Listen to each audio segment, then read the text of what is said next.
Oke, terima kasih Bung Rio, eee Seshana ya.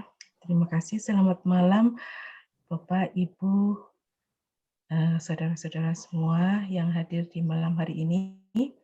Saya senang sekali, saya berterima kasih atas kesempatan ini, di mana saya bisa semacam bercerita begitu.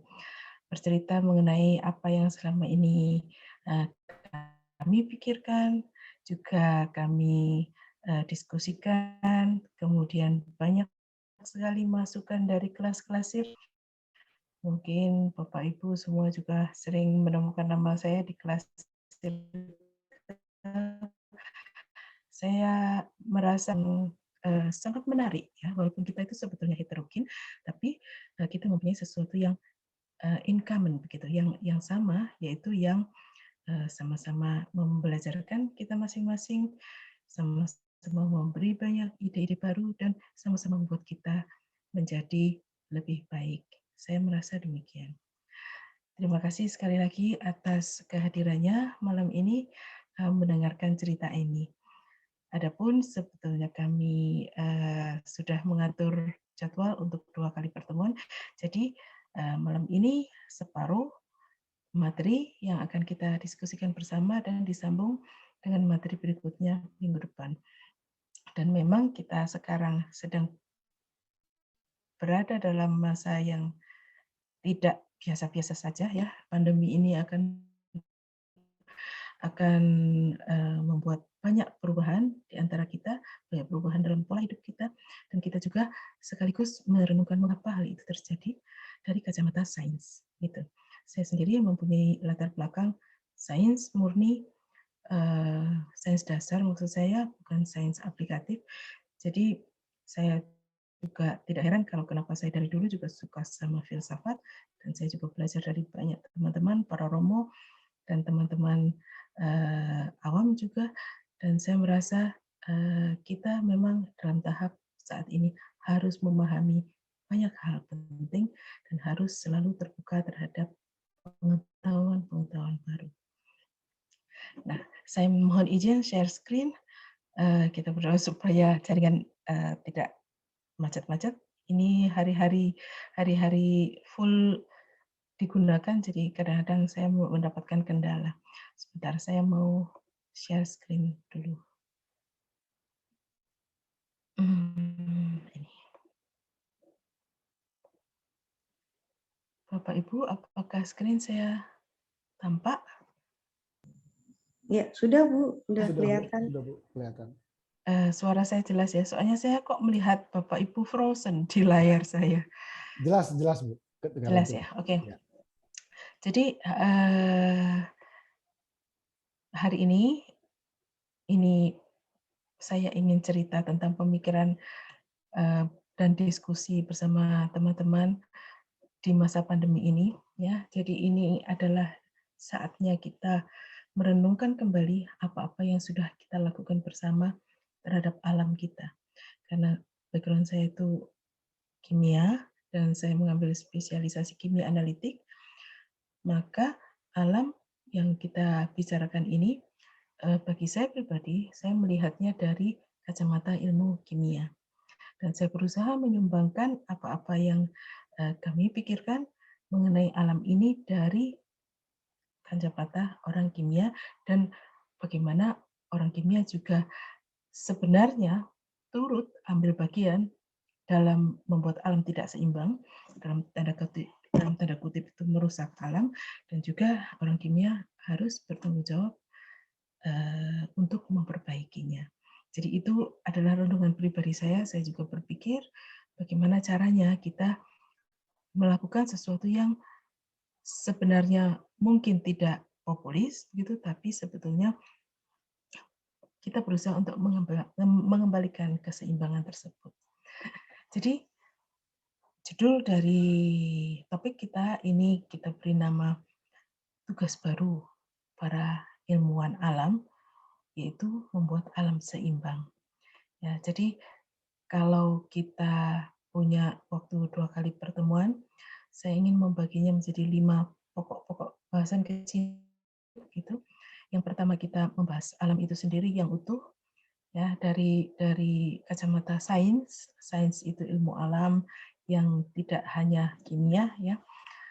Ada biologi, ada fisika, ada geografi, ada astronomi, dan kita juga berusaha masuk ke pengetahuan itu, bagaimana sifat-sifatnya, bagaimana cara mendapatkannya, dan bagaimana memperlakukannya dengan adil. Ya, adil itu juga kata yang sulit, ya, untuk kita pahami bersama, karena ada banyak sekali kriteria yang harus kita pertimbangkan. Nah, ini sedikit nanti kita masuk ke wawasan holistik dari sains, artinya kita membuat sains yang kecil ini berguna untuk semuanya, dan itu nanti akan dilanjutkan dalam pembicaraan minggu depan, tanggal 12. Jadi wawasan holistik, perlunya etika, dan teamwork itu akan kita bahas minggu depan. Jadi malam ini kita akan membahas dua hal yang penting ini, karena ini bagi saya pribadi ini adalah kunci kalau kita mau memahami mengapa alam kita sampai saat ini seperti ini. Istilah orang awam itu kadang-kadang kita dikatakan kita kan bagian dari alam dan alam sekarang lagi marah, ngamuk, ya. Akibatnya ada pandemi seperti ini dan kita dipaksa untuk diam di rumah, kita dipaksa untuk melakukan sesuatu yang tidak biasa, dan kita dipaksa untuk menerima bahwa ada banyak keluarga, kerabat, teman tiba-tiba sakit dalam waktu singkat dipanggil, sehingga kita kan tidak expect sebenarnya, kita tidak punya ekspektasi, tapi ternyata kita kehilangan. Nah, itu adalah bagian dari proses alami yang akan kita bahas sekarang. Gitu. Saya mohon maaf kalau topik ini tidak biasa, kalau saya ikuti topik-topik circle dari bulan ke bulan itu membahas topik filsafat yang seperti itu warnanya, dan saya sangat menyukai sekali. Saya juga tidak tahu kenapa, biasa hanya meraba-raba saja, karena ini adalah sesuatu yang mendasar yang bagi beberapa orang itu sangat merangsang istilahnya, membuat kita ingin tahu lebih dalam lagi gitu. Saya akan berusaha membuat bahasan dan bahasa sains ini seumum mungkin supaya menghindari kesalahpahaman. Nah, oke. Kita mulai dari impresi orang kebanyakan mengenai alam. Kalau kita ketik kata kunci alam, nature, itu di Google, yang keluar itu pasti yang seperti ini modelnya, gambar-gambarnya.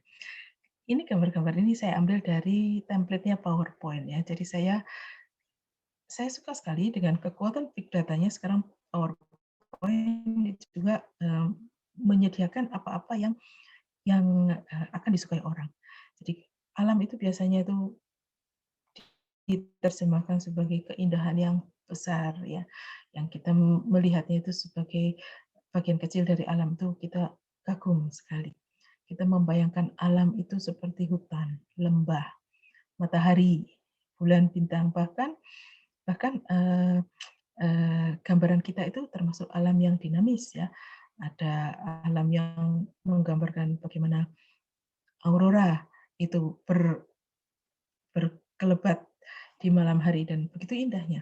Kita membayangkan alam itu sesuatu yang sangat indah gitu, dan kita bersyukur kita berada di alam yang indah ini.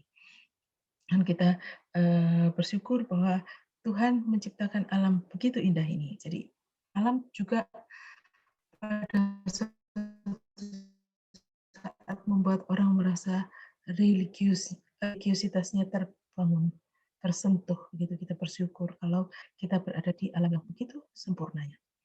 Nah, di lain pihak, kalau kalau kita melihat kurikulum sains, ya, kalau kita melihat ilmu alam IPA begitu, di lembaga-lembaga pendidikan kita, kalau kita melihat kurikulum SD, alam itu adalah sesuatu yang kelihatan di depan mata kita. Makanya anak SD kan suka menggambar gunung, suka menggambar ya gedung-gedung bertingkat, ada matahari, ada sawah, ada bulan bintang, kadang-kadang ada laut. Nah, itu inspirasi yang tidak habis-habisnya memang bagi para para ilmuwan, tapi para seniman maksud saya. Tapi, ciri khas dari kurikulum, pendidikan dasar adalah alam yang tampak mata, ya. Jadi saya bersyukur sebetulnya berada di sebuah institusi LPTK, Lembaga Penghasil Guru juga, yang sekarang Universitas Negeri Malang itu sekarang kan mandatnya berkembang menjadi, universitas untuk pengembangan ilmu murni dan juga ilmu pendidikan. Nah, ini berdua harus jalan sangat seimbang dan kalau kita salah di salah satu itu akibatnya itu panjang gitu. Jadi saya merasa bagaimana kita mempelajari alam itu yang benar ya, itu yang baik dimasukkan ke dalam kurikulum. Jadi sumbangan orang sains itu sangat harus diperhatikan oleh lembaga-lembaga yang menghasilkan luaran yang nanti berupa kebijakan sampai ke pendidikan yang real begitu. Nah, di SMP sudah mulai agak spesifik. Di SMP kita mengenal kalau di SD itu apa saja yang kelihatan di depan mata, tapi kalau di SMP kita sudah mengenal seperti tumbuh-tumbuhan. Ya, fisikanya seperti itu, biologinya seperti itu. Kimia diberikan sedikit-sedikit. Bagaimana kita mengenal asam, bagaimana kita mengenal basa. Nah, dalam biologi kita harus melihat proses fotosintesis itu sebuah perubahan kimia itu sudah kadang-kadang sudah diberikan. Nah, kalau kalau di SMA itu kan semua sudah terpola. Jadi ada pelajaran biologi, kimia, fisika yang sangat sangat seperti terkunci begitu. Kajian kimia itu, kajian biologi itu, fisika itu, matematika itu. Matematika pun biasanya biasanya juga dibagi-bagi lagi, ada aritmatika, ada ada goniometri kadang-kadang, analitik, ada kalkulus, matematika modern, ada ada banyak sekali pembagian-pembagian yang sudah kita dikenalkan sejak SMA. Dan dan ini memang parameter-parameternya itu mirip ya, tapi ini juga merupakan cikal bakal kekeliruan di masa depan, bahwa kita seolah-olah bergerak di sebuah kajian ilmu yang mengunci pemahaman, ya. Oke. Nah, kita kembali kepada alam yang kita biasa impresikan seperti yang indah-indah ini dan kita merasa bersyukur. Tapi di lain pihak, kadang-kadang kita melihat seperti ini, ya, ada alam yang habis, ya. Ada alam yang habis digali karena orang mau eksploit, ya. Manusia merusak alam. Ini adalah gambar lembah buatan karena apa? Tanah ini di Timika ini. Gambar ini saya ambil dari gambar-gambar dari Timika. Tidak bisa kita pungkiri bahwa alam itu membuat konsentrasi. Artinya gini, logam-logam itu akan berkumpul ya di suatu tempat di mana sekarang pada saat ini orang mengetahui ada kumpulan logam, kemudian manusia berusaha menggalinya. Nah, di lain pihak, misalnya sisa-sisa hutan, sisa-sisa makhluk hidup itu akan dikumpulkan di tempat tersendiri dan kita sekarang mengetahui sebagai tambang minyak bumi, ya, fossil fuel. Makanya kita bilang fossil fuel karena apa? Itu adalah fosil dari sesuatu yang hidup di masa lalu. Tapi ada pergerakan di alam yang membuat itu terkumpul. Jadi alam mempunyai mekanisme untuk mengumpulkan itu. Dan susahnya ketahuan oleh manusia, dipelajari oleh manusia. Jadi orang berbondong-bondong ke Timika gitu misalnya, yang membuat orang melakukan investasi dan eksploitasi besar-besaran. Tapi orang lupa bahwa itu adalah bagian dari alam yang sudah diseimbangkan dengan cara alami selama berjuta-juta tahun. Gitu. Kita menikmatinya, kita mendapatkan sesuatu dari situ. Kita punya pagar besi gitu misalnya, kita punya handle pintu dari chrome. Itu kan bukan sesuatu yang alami, tapi itu adalah sesuatu yang diusahakan oleh manusia. Dan saya selalu mengatakan kepada mahasiswa saya, orang kimia lah yang pertama punya andil besar dalam merusak alam. Dan dengan demikian, ya siapa yang harus memperbaiki dan berandil besar? Ya kembali kepada orang sains. Gitu. Nah kemudian juga kalau kita melihat seperti ini adalah gambar dari cendawan, ya awan cendawan yang dihasilkan pada waktu bom atom di Hiroshima diledakkan untuk pertama kalinya. Nah, kita tahu bahwa Perang Dunia memang berhenti, ya. Tapi kita juga tahu bahwa korban manusia saat itu demikian banyaknya. Ya. Nah, bom atom ini adalah hasil dari kerja ilmuwan yang dirintis dari puluhan tahun sebelumnya. Nah, Einstein waktu itu yang merumuskan E mc kuadrat itu ya. M itu massa, C itu adalah kecepatan cahaya, kuadrat pula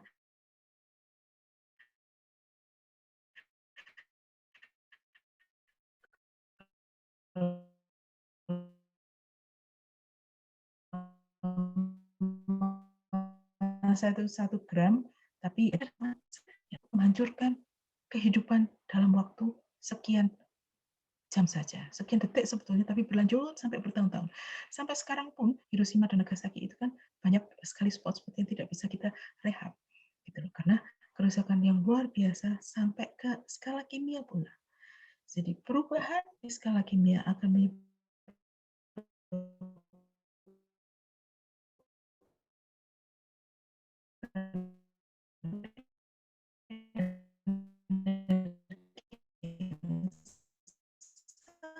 besar yang bisa menghancurkan. Saya susah waktu itu Einstein hampir gila sih melihat kenyataan bahwa bagaimana mungkin sains yang begitu netral itu berubah menjadi senjata yang sangat mematikan untuk sesama manusia, gitu. Karena itu Einstein waktu itu sudah berada di Amerika karena Nazi, karena Einstein keturunan Yahudi dan dia cukup dikejar-kejar. Tapi waktu itu Einstein juga sangat mengawasi pergerakan para ilmuwan untuk menghasilkan hal-hal seperti ini. Jadi memang suasana pada saat itu kacau, Perang Dunia Kedua juga berhenti, tapi ada sebuah reaktor atom yang akan membangun senjata yang sama di selatan Berlin. Waktu itu langsung dilaporkan sama Einstein, sehingga Presiden Amerika turun tangan, itu semua ditutup. Gitu. Kita tidak mau lagi ada bencana seperti itu, atas nama apapun. Gitu. Nah, kalau sudah melihat hal-hal seperti ini, nah orang akan mengatakan, ini loh karya orang sains. Gitu. Sains itu bisanya apa kalau tidak merusak? Gitu. Banyak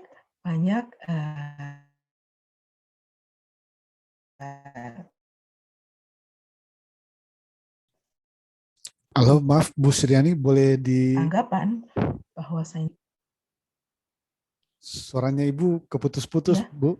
Suaranya Ibu keputus-putus. putus ya. Ya, Oh, nah ini jaringan saya unstable. sedang ini unstable. Ya, Ini jelas sudah agak Bu. jelas Ya, atau jelas ya. jelas ya? Ya, mohon maaf kalau begitu. Jadi begitu. Kalau kita melihat kenyataan seperti ini, kita akan menuduh sainslah yang melakukannya. Gitu. Oke, lanjut ya. Terus kita mau melihat bagaimana sih sebetulnya alam yang utuh harus kita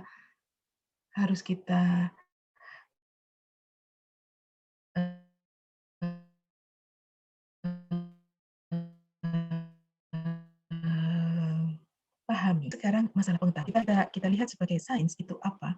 Itu adalah murni masalah pengetahuan. Ya. Ini kok ada yang kedip-kedip di sini? Apakah karena ini ya? Karena tidak stabil ya? Apakah suara saya terdengar? Ya, suara Ibu terdengar, Tapi tapi saya agak melihatnya Ibu, putus-putus. iya, Bapak Ibu kok frozen di layar saya. Mungkin Nah, videonya Ibu bisa dimatikan supaya lebih ringan Ibu jaringannya Ibu. gitu. Iya. Sebentar. Saya matikan video. Oh begini, Iya, ya, iya oke, betul, betul. oke, oke. Iya. Mudah-mudahan lebih ini ya. Jadi kita melihat alam secara utuh itu bagaimana gitu. Kita merefleksikan alam itu bagaimana, caranya bagaimana, lewat apa, mulai dari mana. Kalau kita melihat gambar ini misalnya, kalau tadi gambarnya indah, ini kita lihat gambar yang indah juga. Ini adalah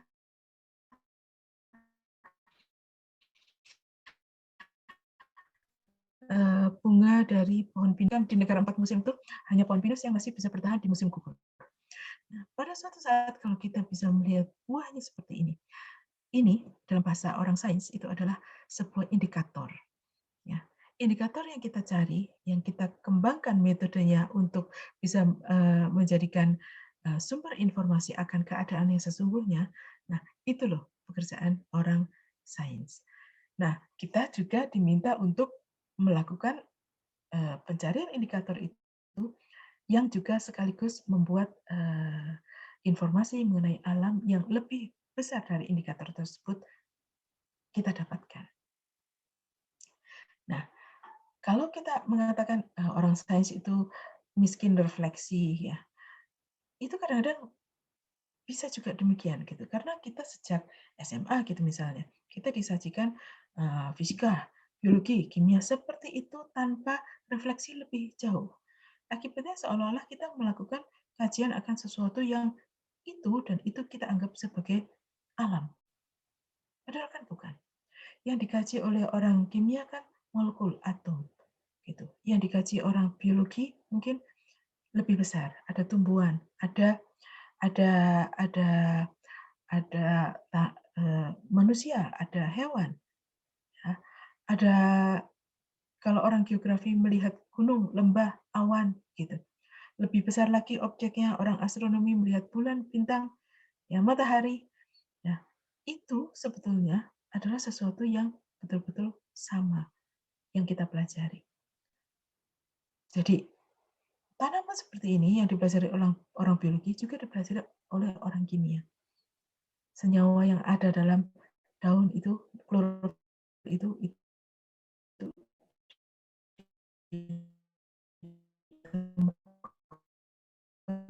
sudah beberapa ratus tahun yang lalu tapi sebetulnya kita juga mengkaji fungsinya dalam kehidupan pohon tersebut, daun tersebut.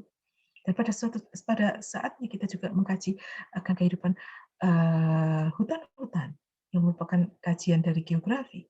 Jadi sebetulnya sesuatu yang kita bahas dalam ilmu alam yang terkotak-kotak itu adalah sesuatu yang sama.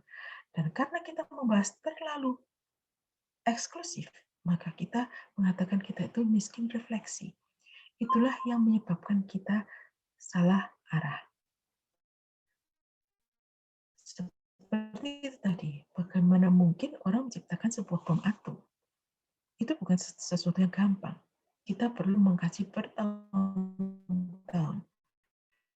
Sampai orang bisa mengumpulkan menghancurkan itu dalam sebuah bom yang bisa dibawa kemudian dijatuhkan. Itu adalah kajian yang lama. Tapi karena kita miskin refleksi, kita lupa bahwa kita berhasil membuat bom, itu sebuah keberhasilan luar biasa dalam ilmu, ya, tapi itu kita tidak menyadari bahwa itu juga sebuah kegagalan dalam menghargai hidup. Begitu. Nah, ini menurut saya cikal bakal kesalahan itu kalau kita terlalu eksklusif terhadap sains tertentu. Orang bisa mengatakan, oke, global warming, bukan fossil fuel habis. Kita punya solusi, yaitu apa? Menanam sawit. Kelapa sawit kita tanam sehingga minyaknya banyak melimpah, kemudian kita mendapatkan gantinya fossil fuel. Nah, tapi apa yang terjadi? Hutan yang kita gunduli itu kehilangan biodiversity-nya, kehilangan keseimbangannya. Dan kita akan mendapatkan minyak yang melimpah. Nah, kita seolah-olah lega bahwa tidak masalah minyak bumi habis. Kita tidak akan kekurangan energi. Namun apa yang terjadi? global warming meningkat sedikit demi sedikit. Kalau kita mempelajari statistik, kita akan mengetahui suatu saat kita ini tidak punya daya mengatasi panas, dan segala sesuatu makhluk hidup yang lain itu akan rusak juga, dan keseimbangan akan bergeser.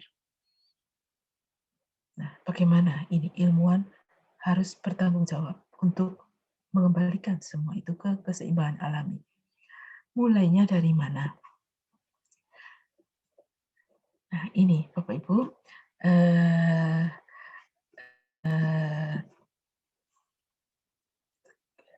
kiranya kita menyadari bahwa tugas kita itu banyak sekali. Ya, di tengah alam yang begini tidak seimbang, alam yang marah saat ini, kita mendapatkan masa pandemi seperti ini. Nah, dari mana kita harus mulai memahaminya? Dan kalau kita bisa memahaminya secara baik, ya, dan reflektif, kita bisa menyumbangkan sedikit cara kita untuk menanggulanginya. Nah, jadi kalau kita bilang kita mulai dari mana? Kita lihat dulu sebetulnya sains itu bagaimana. Kalau kita melukiskan sains itu adalah ilmu, sebaiknya ilmu itu tidak lepas dari alam yang kita kaji tersebut. Banyak pembicaraan dalam kelas-kelas circle ini mengatakan bahwa orang sains itu percaya pada objektivitas. Gitu. Objektivitasnya menyebabkan sains itu ajak seperti itu, padahal bukan itu yang terjadi dalam dunia. Nah, ya, memang gitu. Jadi, apakah kita tidak belajar sains karena itu? Ya, kan keliru juga seperti itu. Objektivitas memang senjata sains yang utama. Kemarin yang di pembahasan minggu lalu saya juga dengar, ya sains itu karena objektivitasnya sains bisa merubah diri. Ya tentu. Ya, sains itu tergantung pada pengetahuan baru yang kita peroleh. Nah, kalau ilmu alam itu terlalu spesifik, partikulat istilahnya, orang kimia hanya mempelajari atom. Kenapa atom hidrogen kalau ketemu atom oksigen itu bisa membentuk air? Gitu. H2O. Kenapa 2 hidrogen bisa berikatan dengan O? Kenapa tidak 3? Kenapa tidak 4? Ya.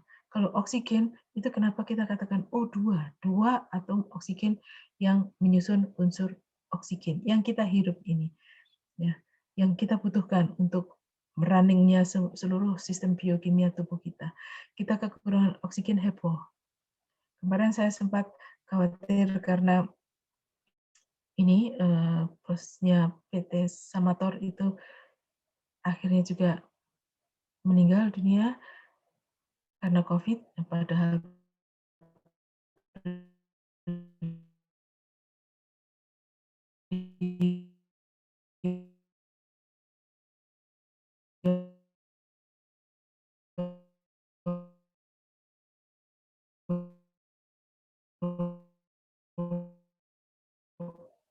menghabiskan itu mungkin bertahan. Ya. Nah, itu dipelajari secara partikulat dalam sains. Ya. Ilmu alam itu terkadang terpecah-pecah dalam ruang lingkup kajiannya dan lepas dari induknya.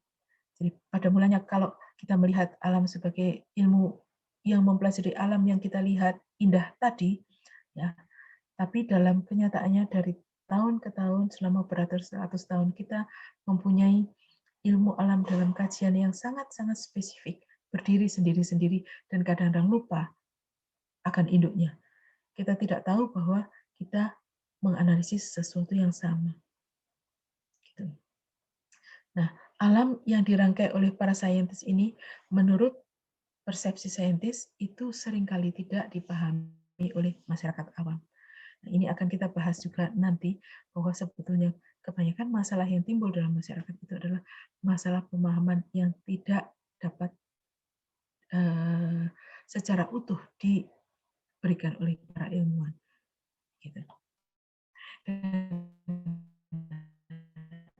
Alam yang diolah oleh para kadang-kadang oleh para birokrat itu dialihkan ke tujuan-tujuan eksploitatif. Dan ini menguntungkan manusia tapi tidak berpihak pada alam. Jadi kalau kita menemukan bahwa ada deposit nikel gitu di daerah Papua, nah, maka berbondong-bondong orang mencari cara bagaimana untuk mendapatkannya untuk kepentingan istilahnya kepentingan ekonomi, bukan kepentingan orang banyak, bukan kepentingan alam. Nah, itu yang menyebabkan sains itu menjadi semacam kajian yang tidak baik begitu, padahal sebetulnya juga keliru. Nah, ini yang kita hadapi hari ini, COVID. Apakah ini bencana alam? Saya katakan iya. Karena apa? COVID itu adalah hasil dari proses-proses biologis di alam. Kita bisa mengenal istilah survival of the fittest. Ya, ada hewan-hewan yang sudah punah, tapi ada hewan-hewan baru yang sanggup menyesuaikan diri dengan keadaan alam akan bertahan sampai saat ini. Ya, jadi virus ini adalah akibat dari proses yang sangat panjang, yang juga melibatkan banyak hal termasuk penggundulan hutan di daerah tropis. Saya pernah membaca beberapa buku mengenai hal ini, tapi belum sampai pada kajian terciptanya COVID-19. Ya, COVID-19 sudah diramalkan setahun sebelum dia outbreak. Di akhir tahun 2019 sebetulnya sudah ada paper yang betul-betul mengatakan bahwa akan terjadi outbreak seperti itu, dan memang terjadi. Jadi statistiknya para ilmuwan itu bisa dipercaya. Artinya bukan ramalan yang biasa yang menakut-nakuti, tapi itu adalah data yang diekstrapolasi. Begitu. Nah, titik tolak pengetahuan, titik tolak sains adalah memang pengetahuan, ya. Apakah itu tahu? Kita ini adalah sekedar kalau kita mau membahas pengetahuan itu sendiri, kita tahu beberapa tingkatan pengetahuan. Tahu akan, ya, knowing what, knowing about, atau knowing how, dan knowing why. Ya, itu kita pelajari pada waktu mahasiswa sains kuliah di semester pertama, bahwa kalau kita hanya tahu sedikit, itu biasanya levelnya permukaan. Kita tidak bisa mengatakan bahwa kita bisa memperbaiki sesuatu yang rusak kalau kita hanya tahu itu apa. Gitu. Misalnya kalau kita punya mesin cuci gitu, nah, saya tahu mencuci pakaian bisa menghemat tenaga dengan mesin cuci, tapi bagaimana mesin cuci bekerja itu kita tidak tahu. Itu berarti saya tahunya pada taraf pengetahuan yang masih surface. Nah, kalau kita mengejar pengetahuan sampai tahu mengapa, ya, why question itu sampai keluar, nah itulah saatnya kita harus merefleksikan ilmu kita, dan kita mulai memandang bahwa ilmu lain itu secara bersama-sama membuat kita memahamkan mengapa ini seperti ini. Gitu. Dan pengetahuan akan alam yang kita sebut sains ini bisa berkembang juga antara lain karena adanya bahasa ilmiah, karena adanya logika, dan karena adanya objek yang kita pelajari dan kita pilih. Gitu. Kemudian saya selalu menekankan sifat-sifat sains supaya kita bisa membedakan ini sains atau bukan. Sains itu sangat objektif, ya, sangat empiris istilahnya. Kita tergantung pada objek indera kita. Jadi misalnya kalau kita mengatakan bunga ini indah gitu, itu secara objektif orang lain juga harus setuju. Gitu. Tapi sulit, ya, untuk mengatakan kalau ini sesuatu yang tergantung pada rasa subjektif. Tapi kalau kita mengatakan, oke, air ini panas, nah, saya mengatakan air ini panas, itu secara objektif, dan kita bisa buktikan berapa temperaturnya. Ya, secara indrawi kita bisa menyentuh dan kita mengatakan, oke, ini panas. Lain kalau airnya dingin, kita bisa mengatakan ini dingin karena apa? Karena kita merasakan ini dingin. Tidak bisa kita secara objektif mengatakan ini adalah dingin padahal itu panas. Itu tidak bisa gitu. Jadi itu adalah sifat keajekan sains yang khas, ya. Kemudian juga metodologis, karena kita mendapatkan pengetahuan dengan cara tertentu.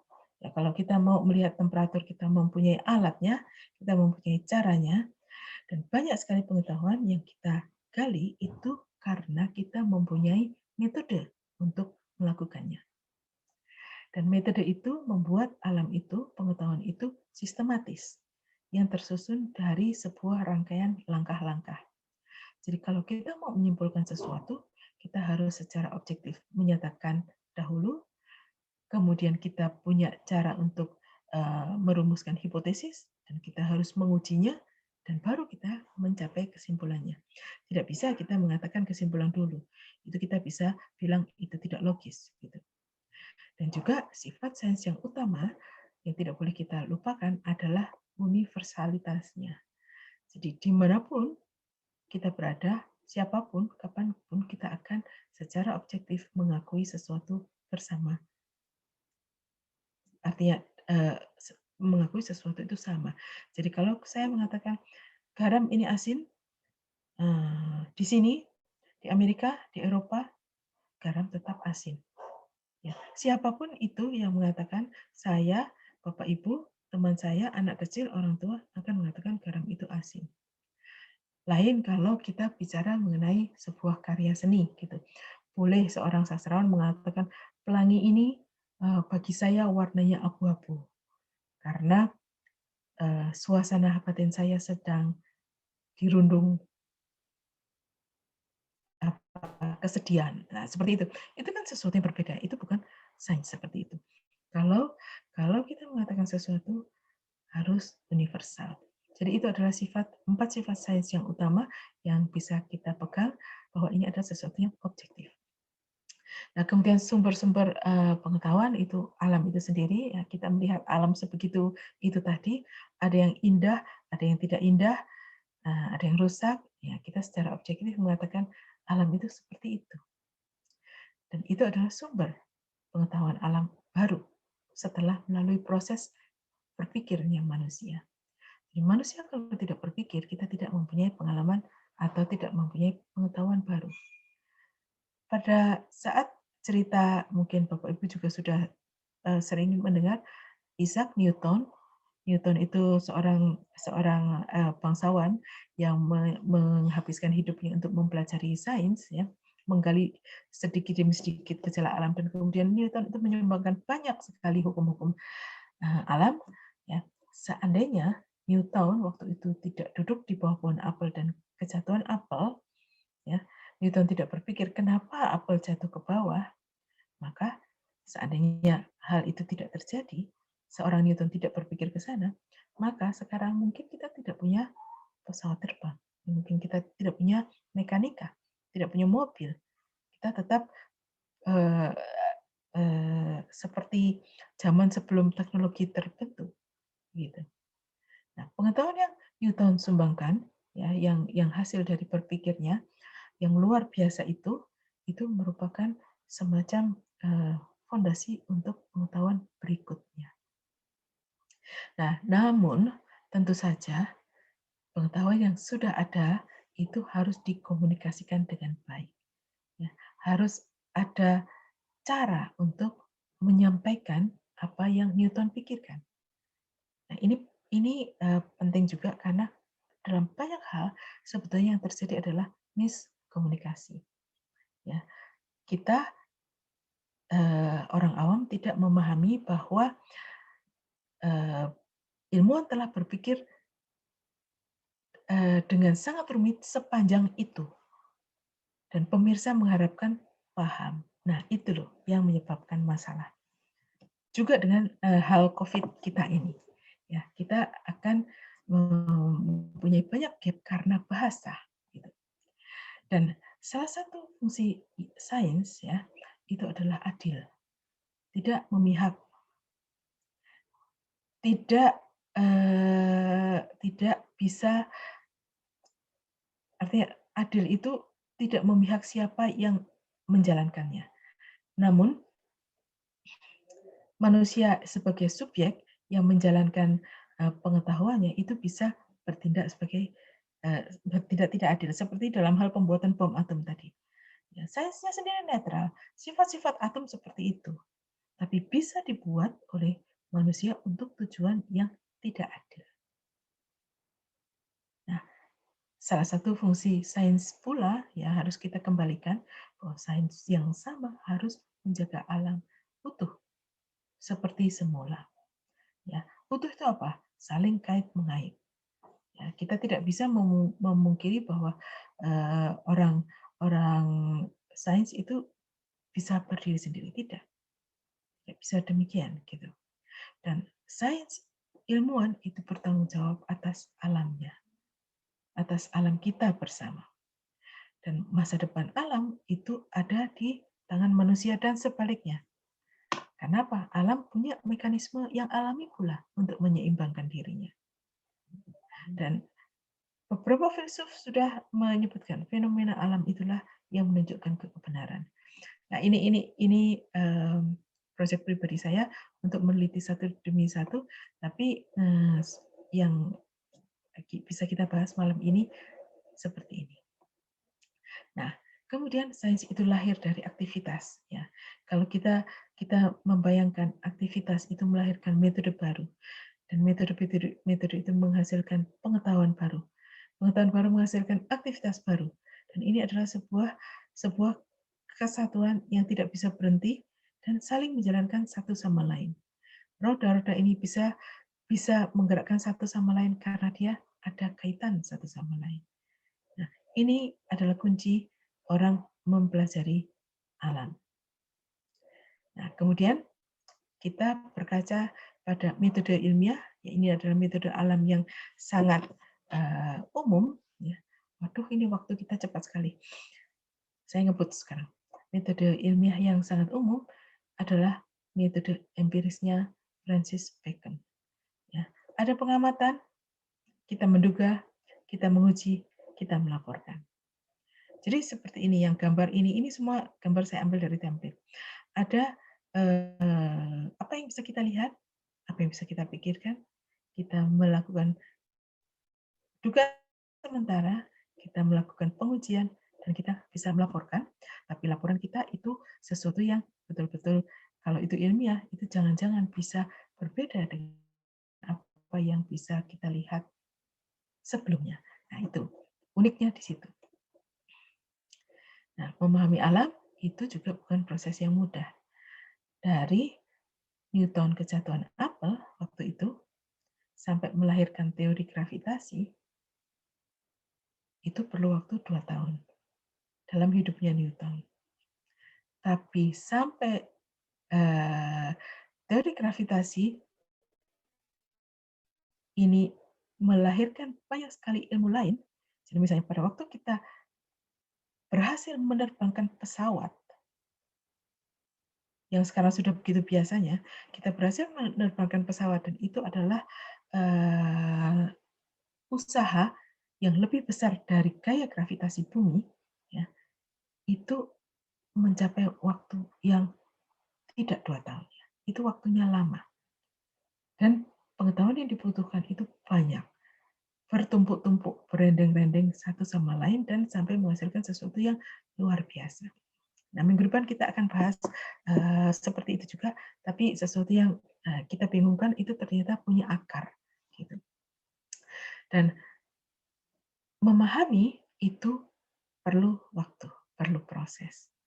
Nah, kalau kita melihat seperti ini sekarang, ya ada ini kan diagram, tapi diagram ini bukan diagram untuk orang awam, ya. Bagaimana selulosa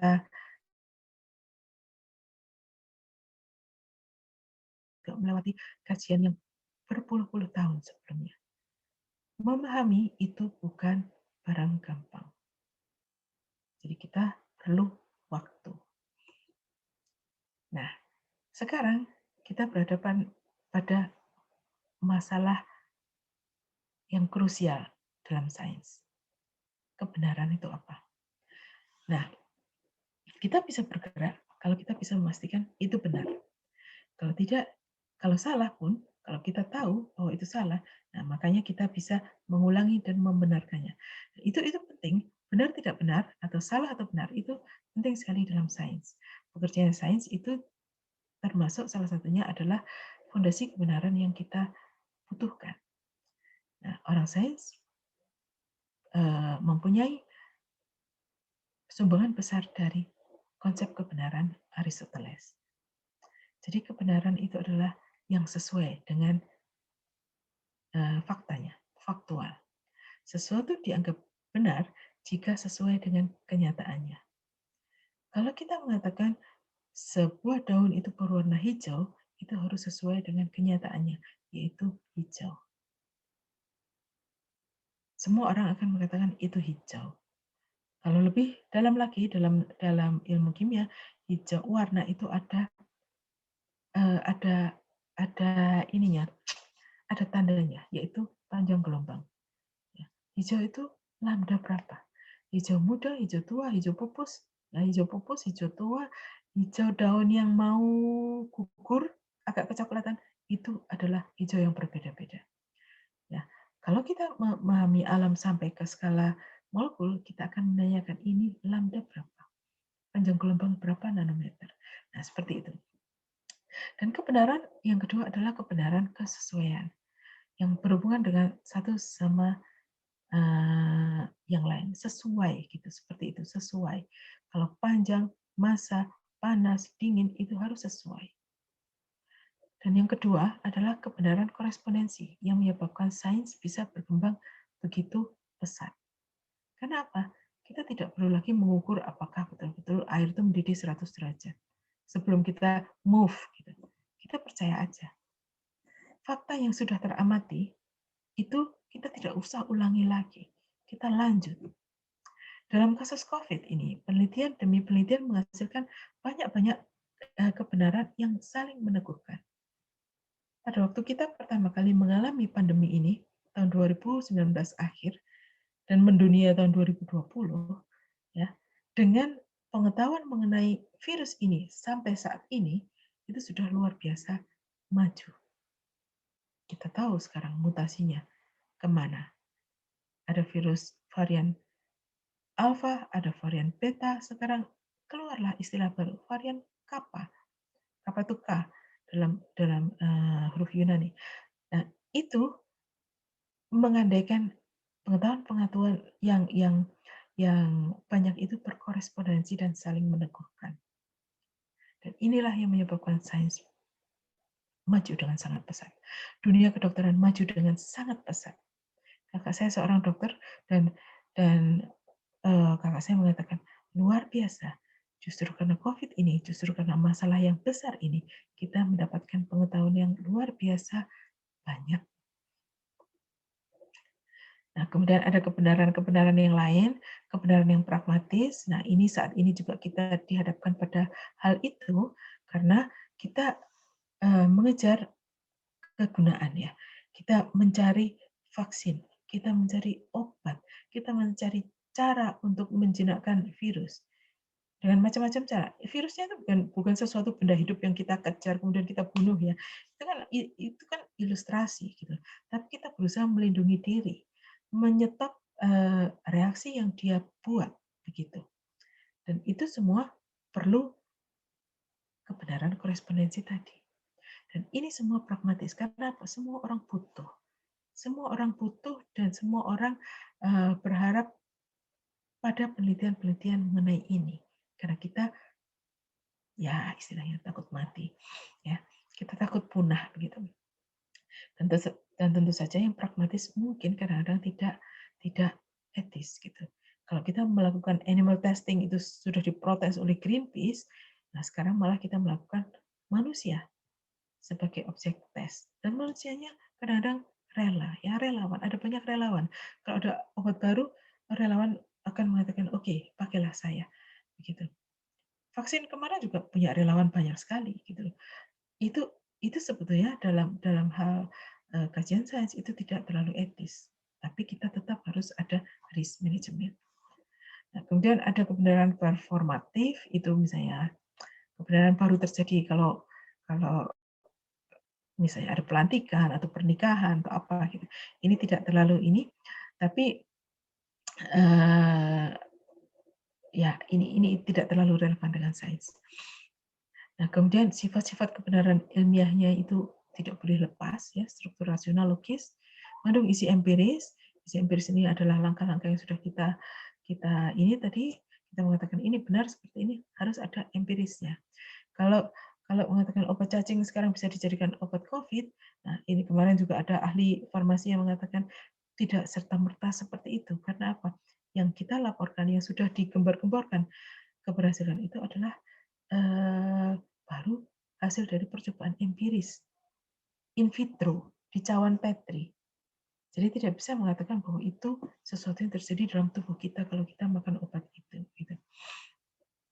Kemudian sifat yang satu lagi adalah bisa diterapkan. Percuma kita mengetahui sesuatu tapi tidak dapat diterapkan. Ini adalah bagian dari pragmatisme itu. Nah, orang sains bisa mengatakan, oke, apa itu namanya? The truth cannot contradict truth ya. Itu kalau kita mau mengkaji sains secara filosofis ini akan masuk ke situ. Ya.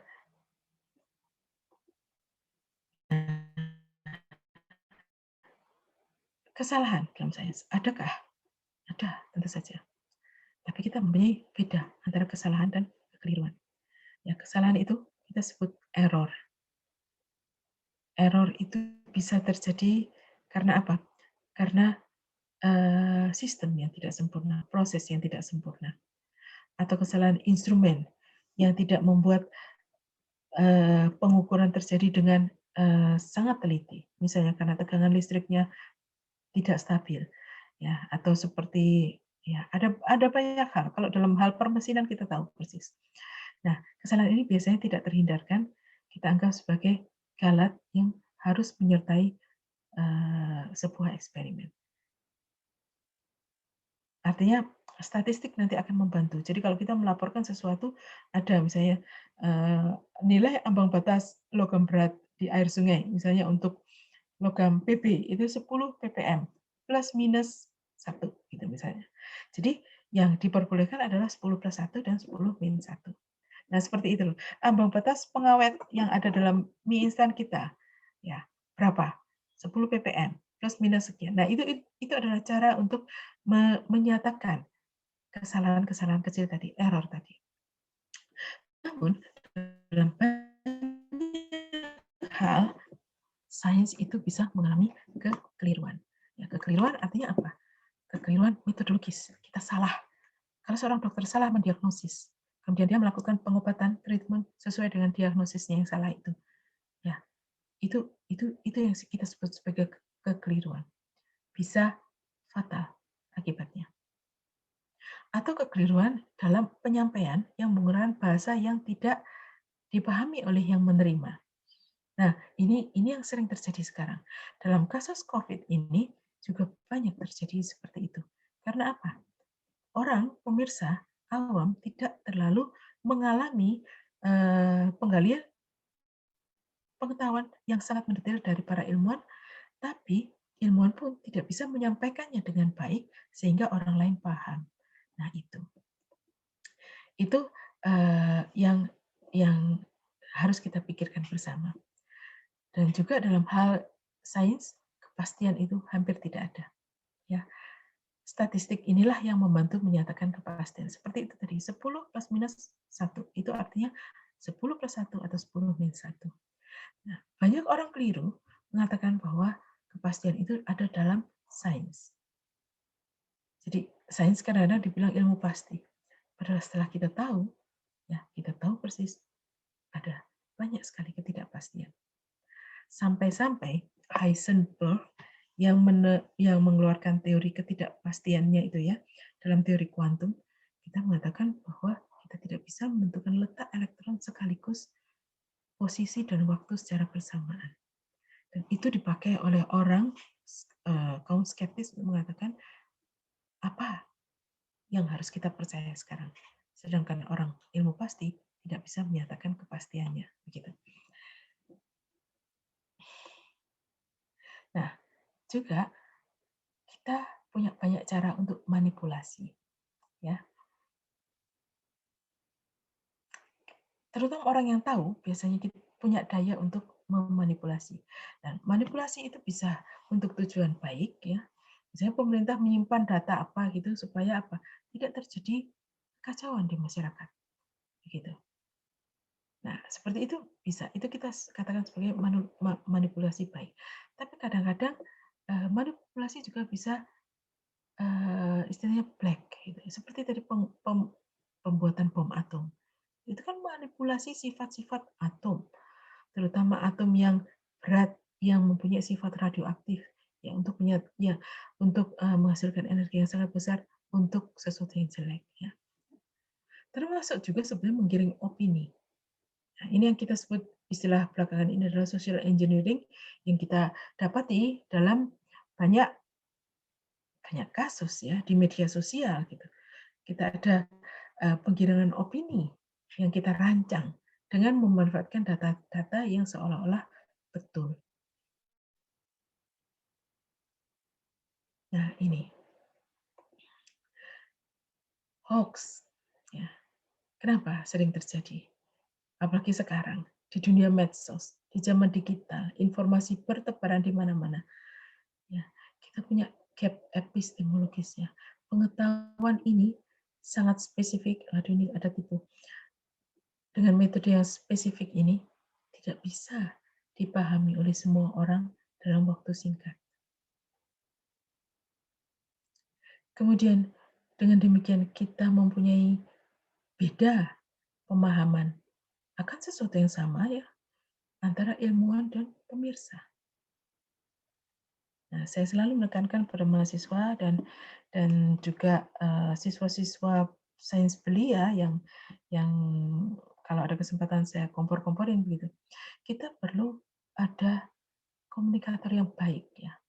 Pewarta sains yang bisa melaporkan penemuan sains dengan bahasa yang dipahami oleh masyarakat. Itu adalah profesi yang sangat penting di masa depan.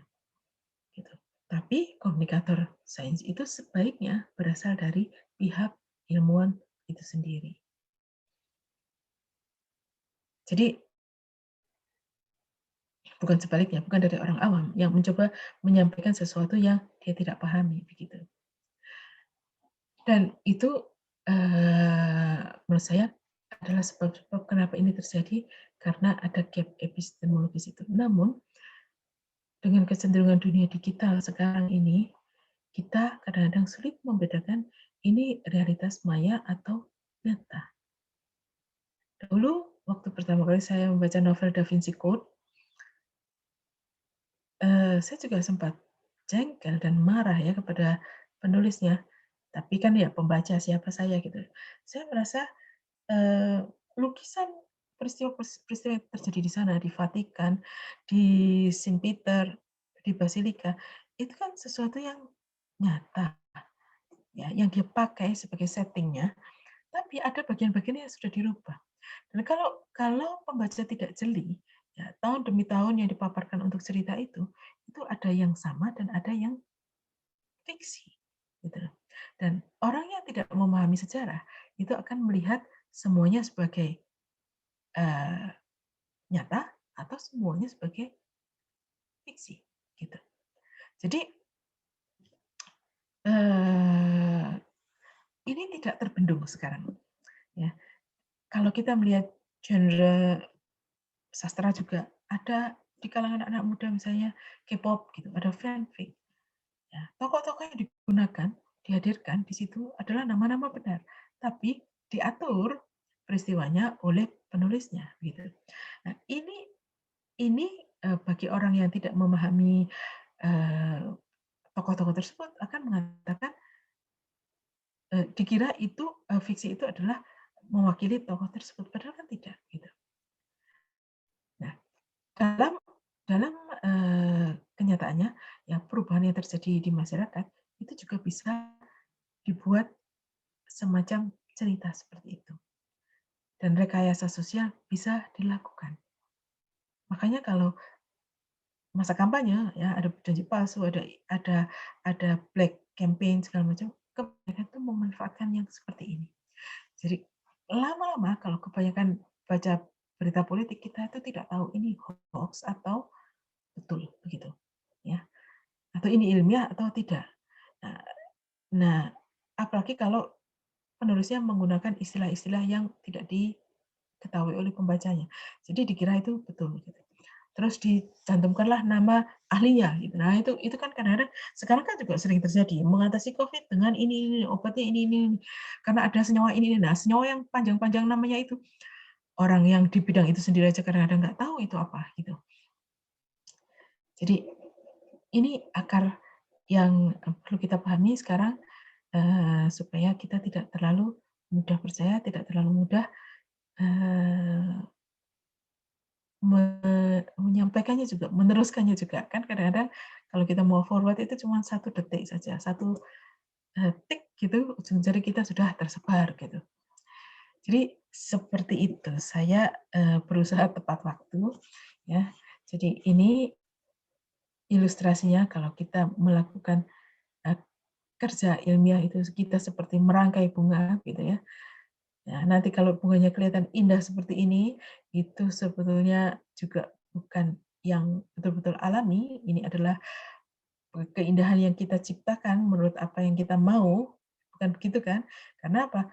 Sebetulnya bunga kan tumbuhnya di induknya, di pohonnya, walaupun tidak teratur dan cantik seperti ini juga tidak apa-apa, malah itu lebih baik dan lebih tahan lama. Kalau kita sudah buat menjadi rangkaian indah seperti ini menurut maunya kita, nah, tapi kan dia tidak tahan lama, hanya menghias beberapa saat saja, paling lama 1 hari. Nah, seperti itu gambarannya. Sains itu adalah sesuatu yang juga kebanyakan adalah ciptaan, bukan ciptaan juga ya sebetulnya, sesuatu yang diinginkan oleh ilmuwan. Dan ini bergantung pada pengetahuan yang ada dari ilmuwan tersebut. Nah, pengetahuan itu menentukan tindakan, ya, apalagi kalau ini ilmuwannya dekat dengan penguasa. Nah, itu kita perlu sedikit hati-hati. Tapi di lain pihak, kita sendiri harus mulai memikirkan bahwa sains itu perlu adil. Sains sendiri netral, tapi siapa yang menjalankan itu yang kadang-kadang tidak. Menurut saya,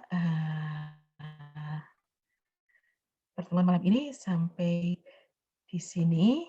Ya, minggu depan kita akan membahas topik selanjutnya. Saya berterima kasih para pemirsa mendengarkan sampai saat ini. Dan ini semua ada dalam buku ini, tapi ini mungkin juga tidak cocok untuk orang awam ya, ini untuk mahasiswa sains, tapi tidak apa-apa kalau misalnya ingin mendalami lebih ini gitu. Mudah-mudahan saya tidak memberikan kebingungan ya, karena mungkin juga karena waktu terus kemudian saya lari begitu. Nah, mudah-mudahan kita semua merasa bertanggung jawab akan alam kita ini. Begitu kira-kira. Saya sudah kelewatan 5 menit.